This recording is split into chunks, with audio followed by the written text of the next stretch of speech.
So we were basically on the bottom of Kuf Mem Daled and Beis, going to the top of Kuf Mem Hem and Aleph. So we were talking about this idea of a shushvin, of a best man, the bridesman, which we're going to hear a lot more about, hopefully, at the end of the next Amud.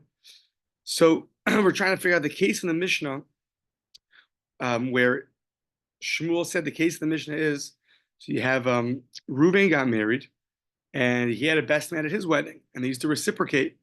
They used to come and eat with them and feast with them for all the 7 days after the wedding, and then they would give him a big present. And the understanding was that you'd reciprocate when the same thing happened to the other guy. So Reuben got married, and he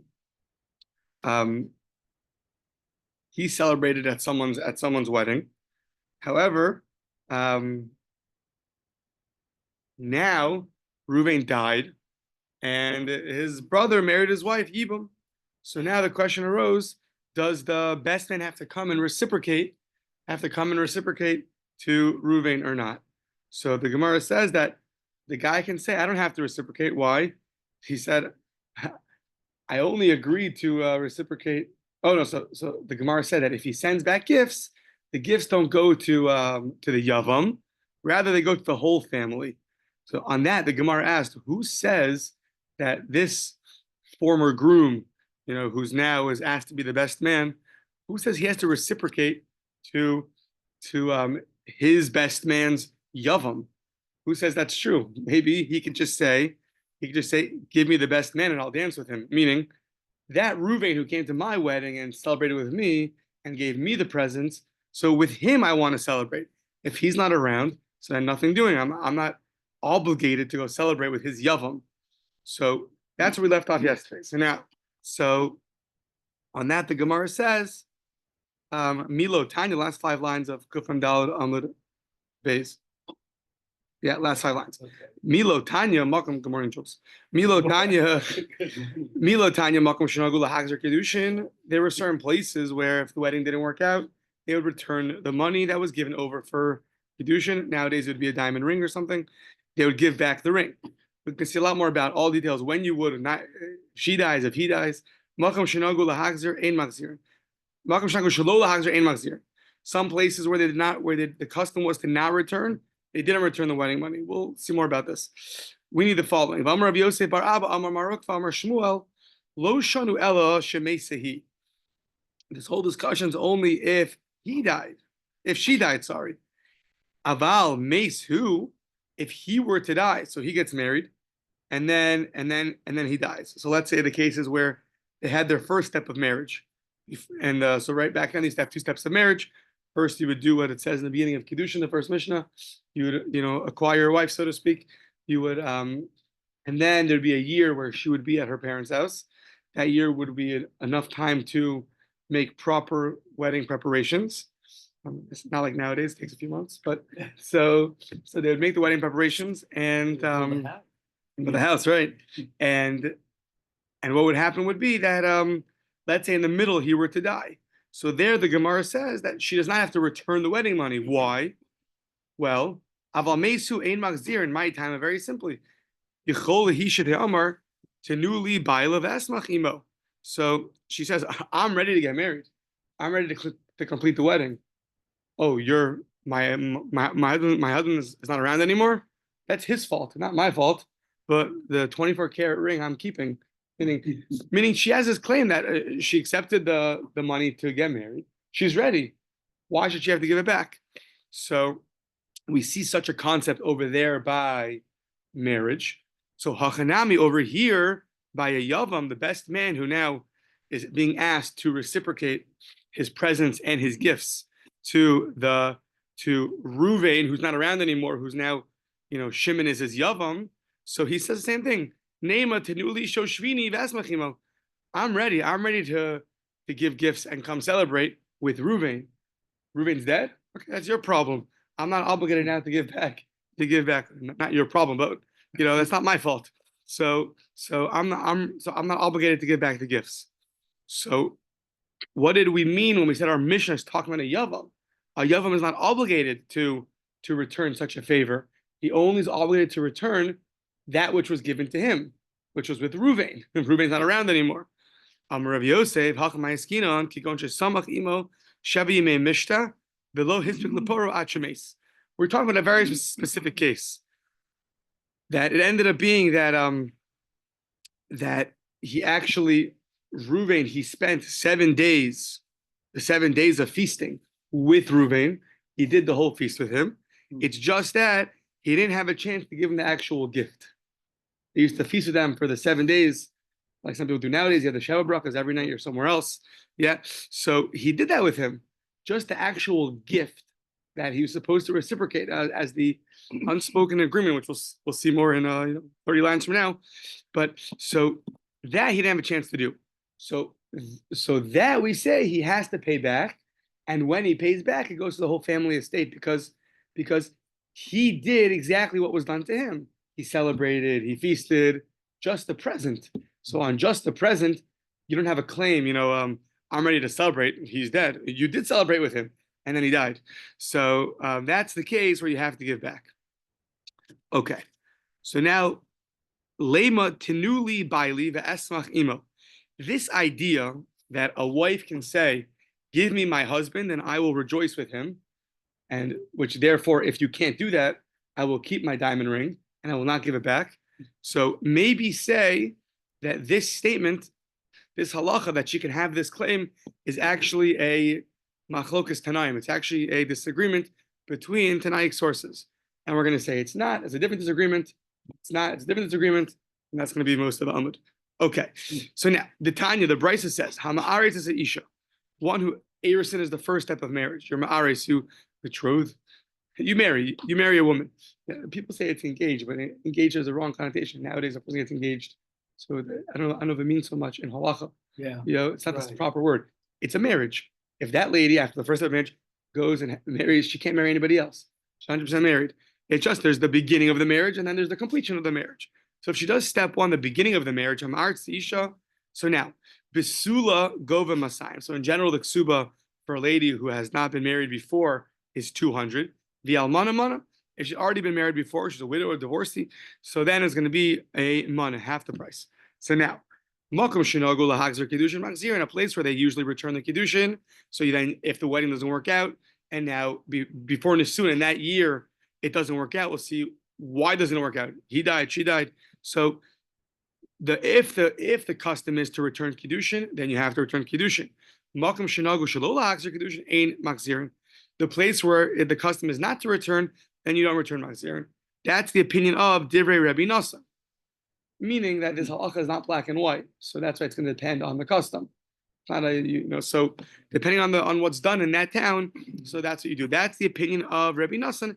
Everything depends on the custom, the minhag of that town. Rabbi Yehuda Hanasi Omer, he says, Be'emes Amru, the following.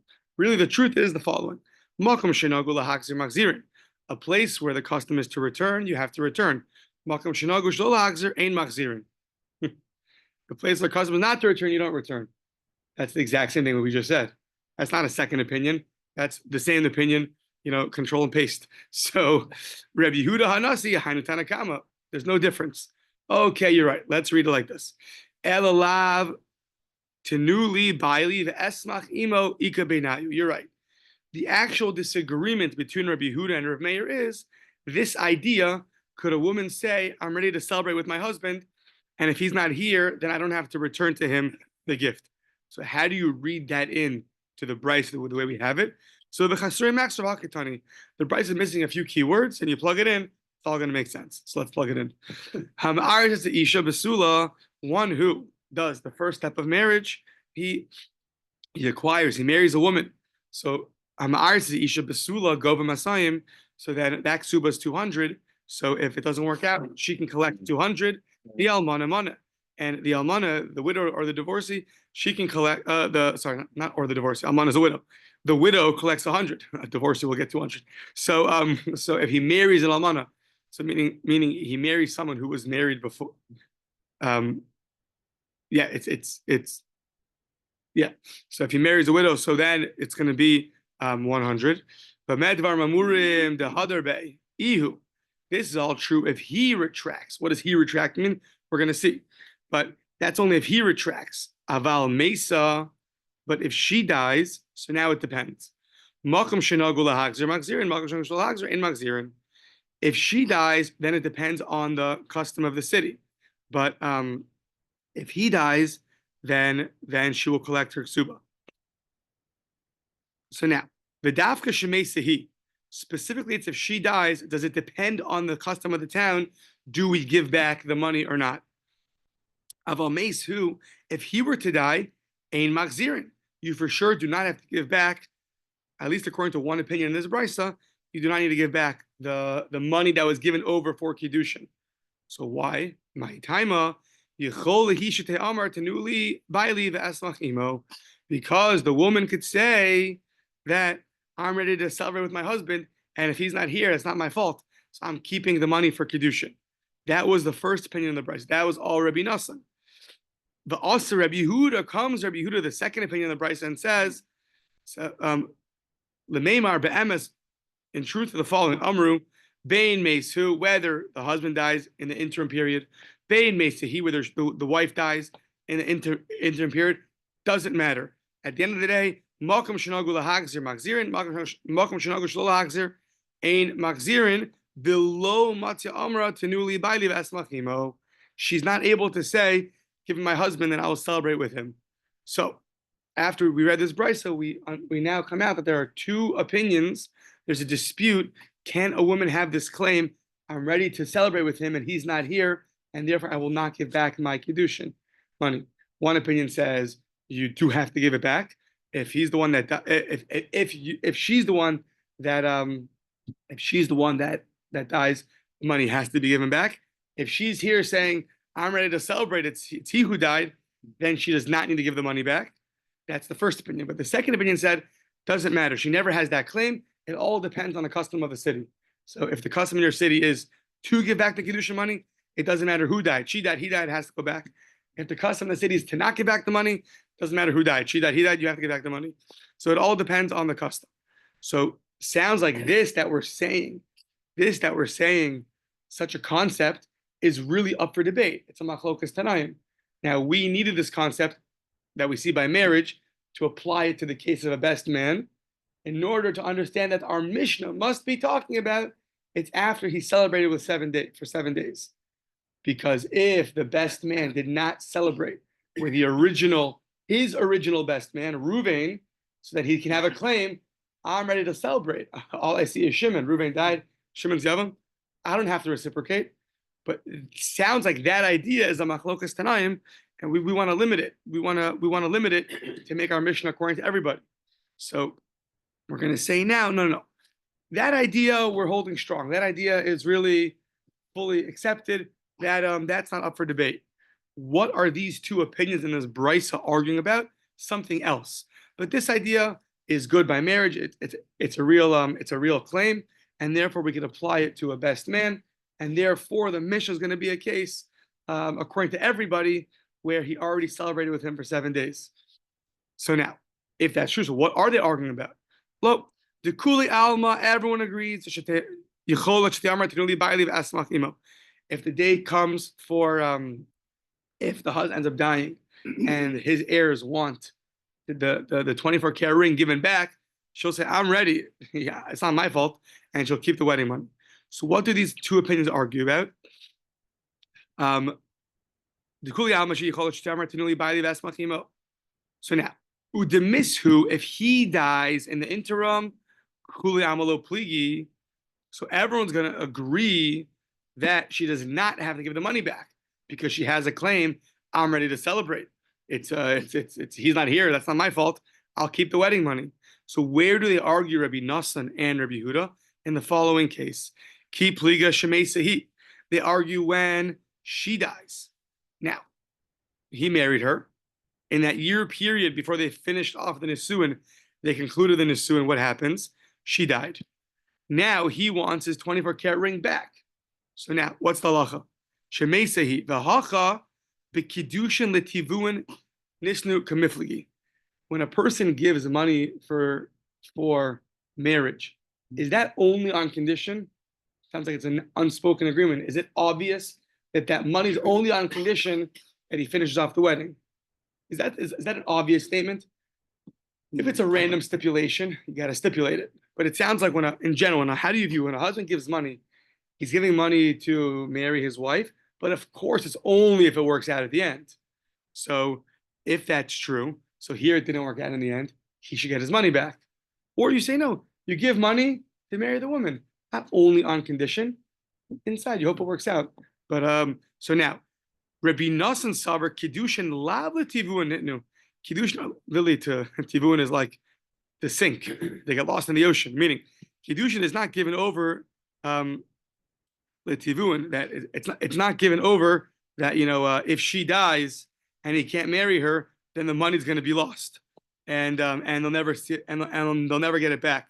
Said it's not true. It's only given. It's not given to that's totally lost. It's given on condition that really, if the nisvun works out, then great.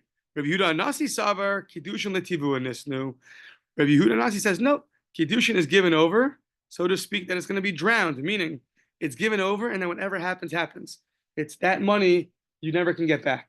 Once it's given for an acquisition, it's hers. The same way, once you you bought your coffee mug, or from you gave the money, so there's no condition. Only unless they write it in the warranty or whatever, they write it. There's no condition. Well, as long as after a year, it's still good.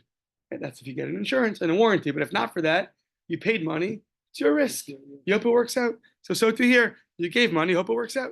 So, okay. So now but says the Gemara 1 second. There's one problem, but it says in the place that the custom is to give back the money, you have to give it back. So what do you mean that money is always given over to be drowned, so to speak? You'll never see the money again. It says if you're in a place where the custom is to give back the money, you do have to give it back. But how is that their dispute? So no, Haki Kamar. That which this Brisa said, in the place where we give back, you have to give back, is not referring to the Kiddushin money. Kiddushin money is two opinions. Is it given over on condition or is it not? That does not depend on the custom of the place, the minhag. It doesn't. What does depend on the minhag? Something called sivlonos. Sivlonos, in that year that they were apart from each other, he would send her very nice gifts. He would send her a jewelry. He would send her clothing. He would send her gifts.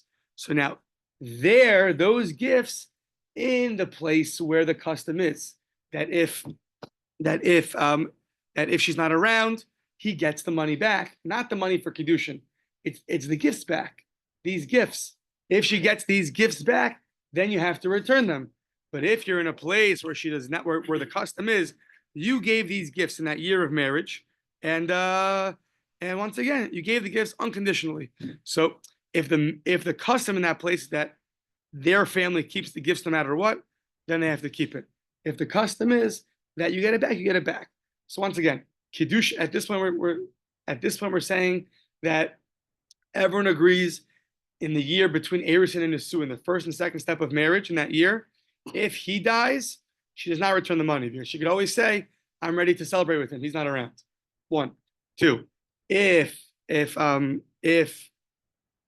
he's not around, so now that's a dispute. Was money for Kiddushin for the first step of marriage given over with this condition that hope that it has to work out? If that's true, doesn't work out, then the husband's family gets the money back. The other opinion said, no, it's not true. He gave the money unconditionally for marriage. And even if it doesn't work out, the wife gets to keep it. That's 2. Number 3 is, what happens if there's these gifts? He sends her beautiful jewelry, beautiful clothing, adornments for that year. And now he's not around anymore. So does he get the money back? So that depends on the custom of the place. If the custom in your place is to give back those gifts, he gives back those gifts. If the custom in the place is to not give them back, then he doesn't give it back. Those are the three stages. Okay. The honey tanai, kehani tanai. So these two opinions here, these two tanaim, are similar to the following tanaim. So let's see the following tanaim. The Tanya, so we are here, like smack in the middle of 145a. So it's a brand new brisa. Kitcha bikikar. Okay, so now a person marries a woman with a kikar. A kikar, the Rashbam tells us, is meaning it's a silver thing it's a silver money, which is worth 25 mana. Okay, well, we'll do some math soon. He marries her off with 25 mana. So now a kikar is 25 mana. So 1 mana is 25 shkolim, and 1 shekel is 4 zuzim. Okay, so we'll have to keep that in mind. So now he marries her with a kikar, which is 25 mana. So 25 mana, and 1 mana is 25 shkolim. These are 25 mana. So what's that going to be? 500 shkolim. 1 mana is 25 shkolim. Is 25 mana. Should be 200. 25 plus 25 is 25. 25. 620. Is that what it is? So that's no. So It's 2,500 suits. Yeah. and now you do that times 4, because 1 mana is 4 zuz. Right. Once again, a kikar is 25. Right. This shouldn't be so hard, right? A kikar. 2,500 suits, right? Yeah. So now a kikar is 25 mana. Now each mana is 25 shkolim. This is 25 of those. So 25 times 625, and each now do that. What's that times 4? Should 2,500. Oh, perfect. Good. I told you our article didn't lie. Yeah. 200 suits is enough for 1 year, right? Yeah, that's where we're going. Yeah. We mentioned numerous. Yeah. 12 years. So now, nice amount of money. So a person marries a lady with basically 2,500 zuz. Okay.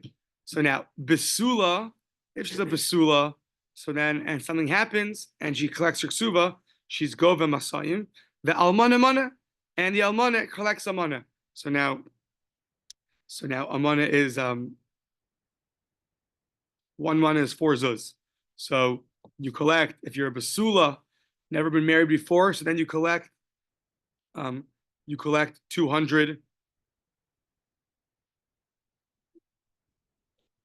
You collect 200, and the rest you give back. If you're an almana, you collect 100, and the rest you give back. So besula gova masayim zuz, probably, right? 200 zuz, not 200 shekels, right? What'd you collect? 200. What's the top there? Up top, upstairs. 200 upstairs. Upstairs. 200. Zuz. 200 and a with a 100. Zuz, yeah, zuz. Okay, good. Zuz. So now, and the rest goes back. That's all she has the right to collect. The rest goes back. That is the opinion of Reb Meir. Reb Yehuda Omer, besula gova masayim v'almana mana, v'almana mana, umachzeres lo es ashar, and she returns to him the rest. One second. So what? The first opinion held, she collects 200, and almana mana is Reb Meir. And Rabbi Yehuda says the same thing, no?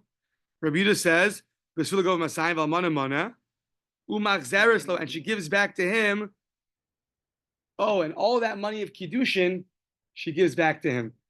The first opinion held, whatever he gave you for kiddushin, you keep. You keep. Now from the ksuba, you collect 200. No. That's the way to translate it.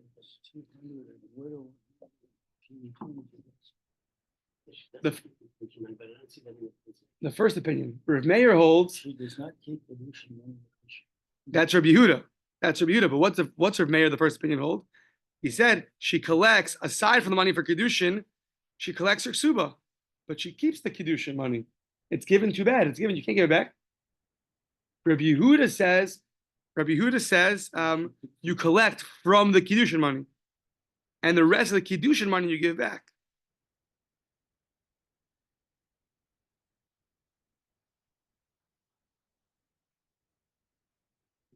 Yeah, I think that's correct.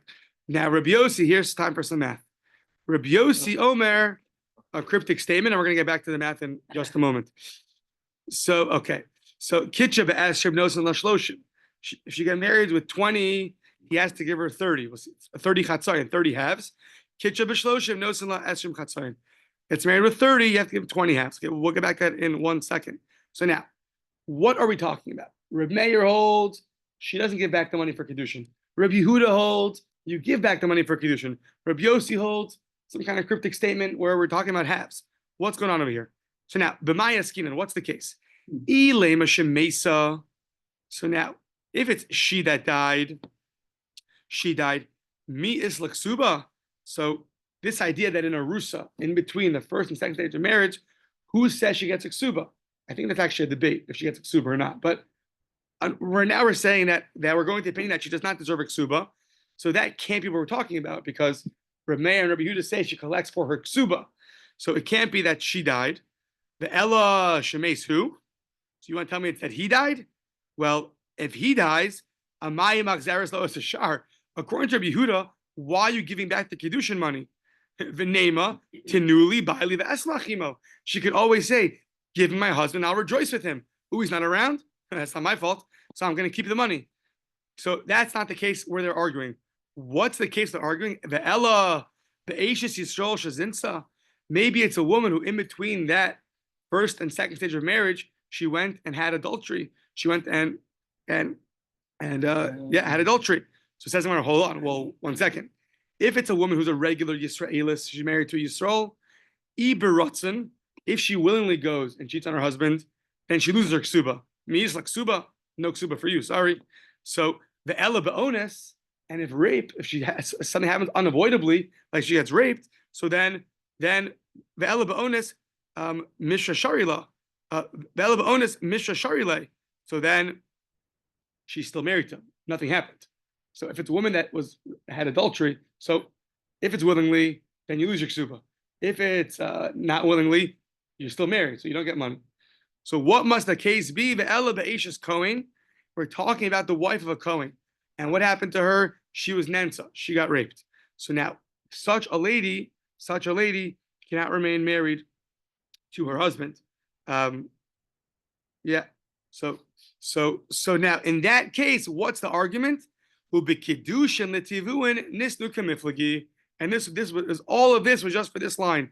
The two opinions in this brisa are arguing about is when money is given over for Kiddushin, is it given only on condition that you go through with the marriage? And if you don't go through with it, then you get the money back. So in this case, they cannot continue anymore because of what happened to her. Or you say no. You say that it's given unconditionally. Reb Meir saw Kiddushin l'tivu in Nisnu. That's it. It's done. You never get the money for Kiddushin back. She can only collect the ksuba. Reb Yehuda savar lav l'tivun Nisnu. No, it's not given for tibun, meaning that it'll be lost. It's really given as for nisuin to be fulfilled. If it's not fulfilled, then she'll. If it's not fulfilled, then he'll get the money back, but she'll still collect from her ksuba for the ksuba. But the rest of the money for kedushin, she'll have to give back. Now here comes the math. You got your calculator. Rabbi Yossi misafkale. Rabbi Yossi is not sure. Remember, Rabbi Yossi had these halves. Iletivu and nisnu, ilo. He's not sure if the original money is given on condition that we go through all the way with the marriage or not. Therefore, the hilkach. Kitcha be'esrim. So now, a lady gets married with 20. So let's get our currency. It's going to be 20. It's going to be 20 shkalim, which is going to be 80 zuz, right? So now, 80 zuz, he's not sure if that money goes back or not, right? So for sure, she's going to get 40 off the bat because, meaning towards her ksuba, she'll get 40, right? She got married with 80. Yeah. He came up on the calculator. I don't even really. I just scared you. No, not that.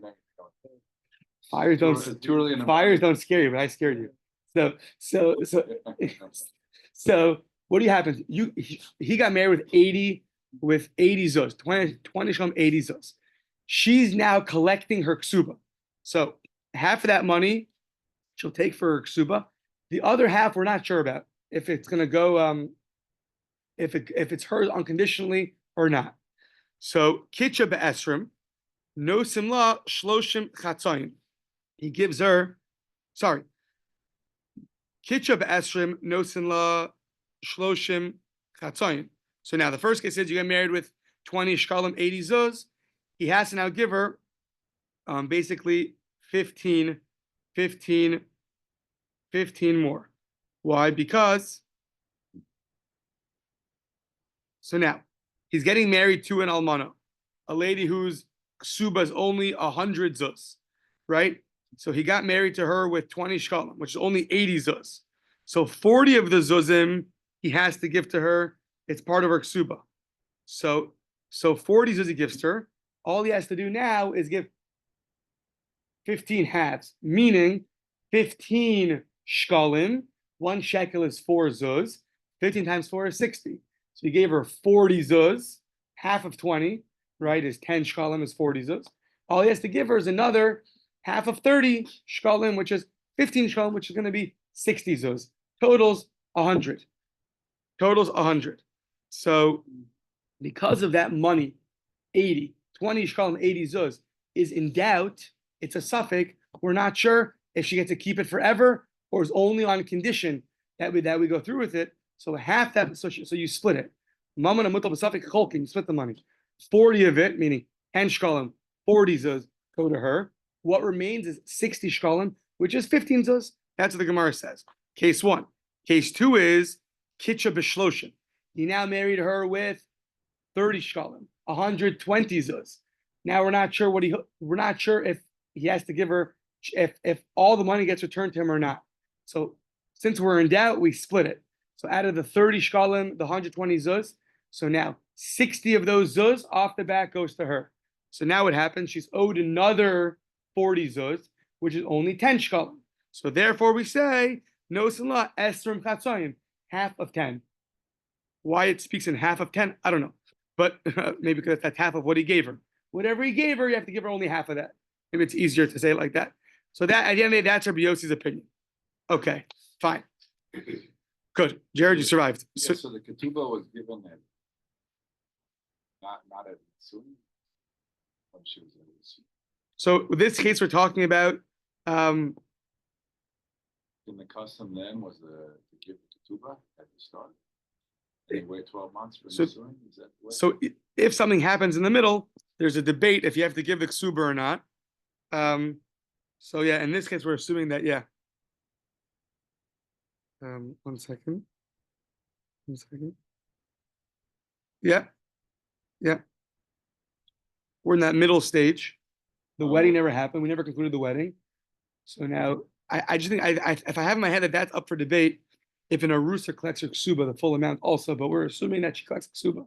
So now if she was married to a Kohen, then she got raped, and then she can't go through with the nisuin, so now she's going to collect her ksuba off the bat. And then now there's a debate. What about the money for kiddushin? Does she have to give it back because the nisuin never happened? Does she not have to give it back because it was given to her unconditionally? Third opinion was he's not sure. He's not sure what the halacha is. In the time of the Gemara, was the ketubah, was it written up in the same way as Yeah. now? Or is it just like these are the ketubah, just the terms is understood? So it was definitely usually written up because I think the Mishnah in Ksuba says that even when they didn't write it up, you still owe her that amount. It's called a Tanai Bezdin. It's like everyone knows that you have to do that. But yeah, usually they write it up. Usually they write everything up because when you have a shtar document, it's so powerful in halacha. Right. With that, with 2 Adam, is like, you always want to keep that around. So then they would have done that Yeah. like at the start. Yeah, before. They would write it up. It would be smart for her to do that because now she has a document saying that whatever happens, I collect money. For the 12-month period, yeah. But like nowadays, she needed this money. That's what she lived off of, Yeah, So right, in some places, even when it's not written down, it's still like it's written down. right. So there you have to have documentation that you were married. As long as you prove you were married and now you're no longer married. Nowadays, it all happens together. Yeah. Nowadays everything happens together. Right. Right. Yeah, we don't have these 2 stages. Okay. So let's make up some ground in the next 10 minutes. Yeah. So, okay. Amar of Yosef Bar Yomi, Amar of Nachman, B'chol Malkum Shinagu Lahakzer Machzirin.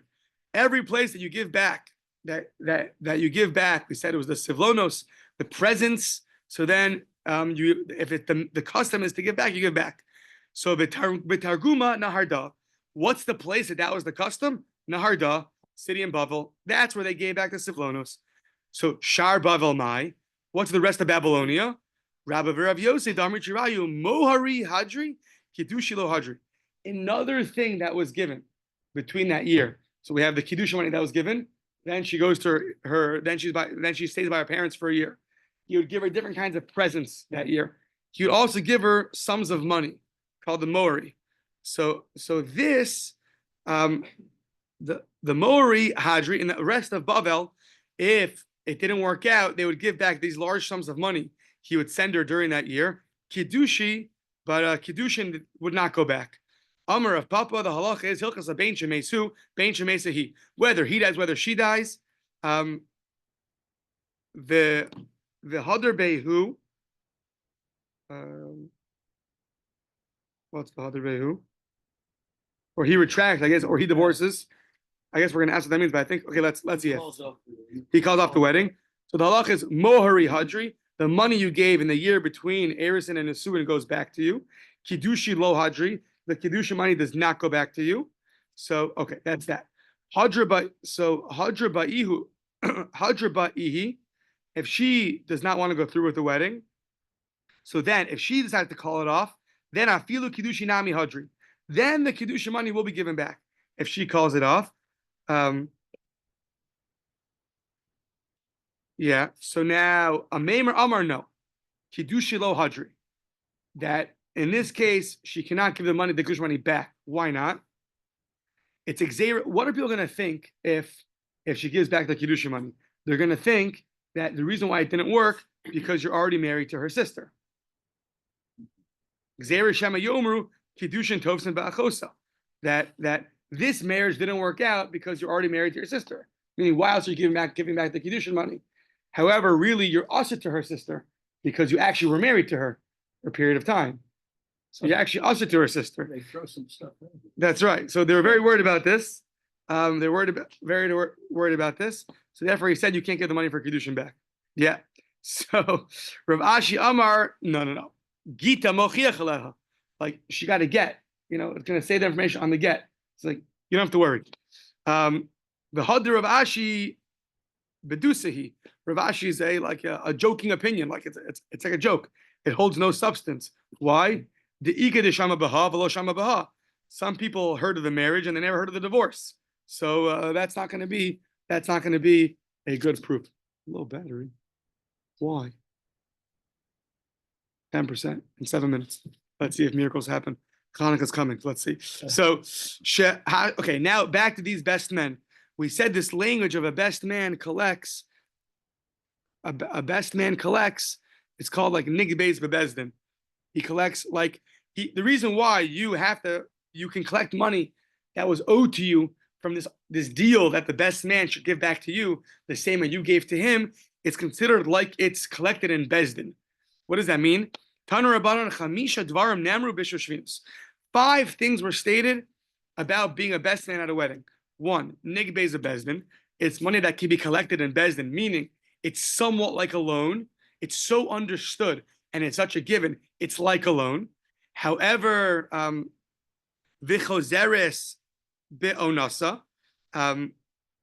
So you have to give the present. You can't return the favor earlier, meaning only when this guy gets married do you return the favor. Okay, chozeres be'onasa. You have to return the favor when this guy gets married. You can't just send a check whenever you want because they want you to misameach him, make him happy. The ain ba mishum ribis, so there's no ribis. So if he gave you, whatever, I don't know, a pair of walkie-talkies for your present, you can get back a Cybertruck. I need to give him back a GPS. Exactly, a GPS. So there's no problem with ribis because it's not really like a loan. So it's like a loan and not like a loan. Turning the page. The ain has shvius mishamta. So shvius, the 7th year, which cancels all loans, does not cancel this. So if the guy's his best man got married, in the middle, it doesn't cancel your obligation. You still have to go. The Eina Bechor Notel Ba Pishnaim, and a Bechor does not take double of the portion of this obligation, this financial obligation, because it's not muhzak, it's only road. It's not actually by the guy yet, it's only fitting to be by him. Yeah. So now, Nigbez a bezdin, my taima, kimilva damya. It's like a milva, it's like a loan. The ain ba mishum ribis, the lava daite the hochi ahivle. There's no ribis because that wasn't your intention. You never intended to give him a present hoping that he'll give you back the exact same thing. You're happy if he gives you back much more, right? So if he wants to give you more, go for it. So because of the happiness, the Rashbam says, of friends are so happy for each other, they're just going to give bigger presents, so there's no ribbis over here. I loan you, so therefore, no problem with ribbis. The ein ashvius meshamta the lo karina be lo yigosh. It's not included under this this idea that loans get canceled. Lo yigosh, when you can't press the guy for money after shvius because shvius cancels it. This is not. The ein b'charnoto pishnayin the havle ra'ui the ein b'charnoto b'ra'ui can give him mukzak. A b'chor collects mukzak only money that's here already, not roi, which is money that is going to be his. Fine. Amar Rav Kahana Kollel d'shvinisa. The rules are Kollel d'shvinisa have b'masa ibayile lemesa. Oh, the rule is okay. There's rules. Yeah, you got to open up the rule book. So, if the wedding is in your town, so then you got to go. You got to go to the wedding.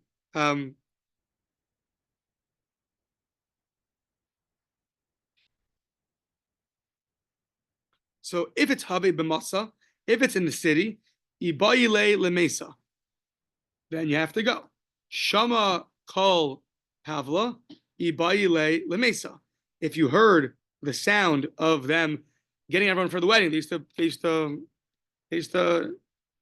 a bell. Thank you. A bell. So then you have to go. And once you hear that bell, you got to go. So now, Lo Shama Kol Tavla, let's say you never heard the bell. So Ibayile le oduye. Ibayile le oduye. So even if you didn't hear the bell, you still, let's see Ibayile le oduye, you still have to go.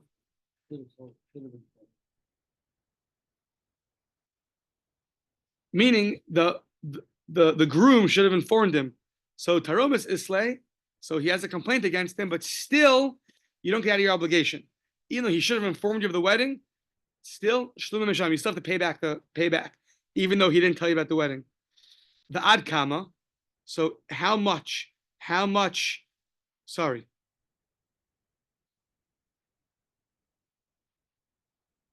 But meaning you can retract, you can take, if the guy never told you about the wedding and you weren't able to go, you can detract something. So Nahagu b'nei nebe b'gei nana ad zuza. So let's say if they're serving a zuz, so then you can give back less than a zuz. So you have to give something, but you can detract less than that because you were never there for the feast because he never told you about it. So now Isa be kfia, I think that's like a crazy amount. Isa be kfia. I say bekfia. 1 second. What I say bekfia? So it's a talk kind of.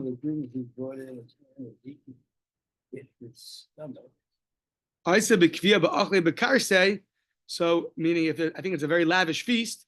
So then ad arba mishalim. Then if you have to give back 4 zuz, because it was a feast of 4 zuz. You can mishalim palga, so then you can pay half because he never told you about the wedding. Mikan elech inish ke chashivuse. At that point forward, so it depends how much they give and how big is the feast, whatever it is. So then you can detract and you can give less than that because they never told you about the wedding. Same amount of food you would have eaten if you had gone. Right, you can detract from that. You don't have to pay that much. You can detract. Yeah. Okay.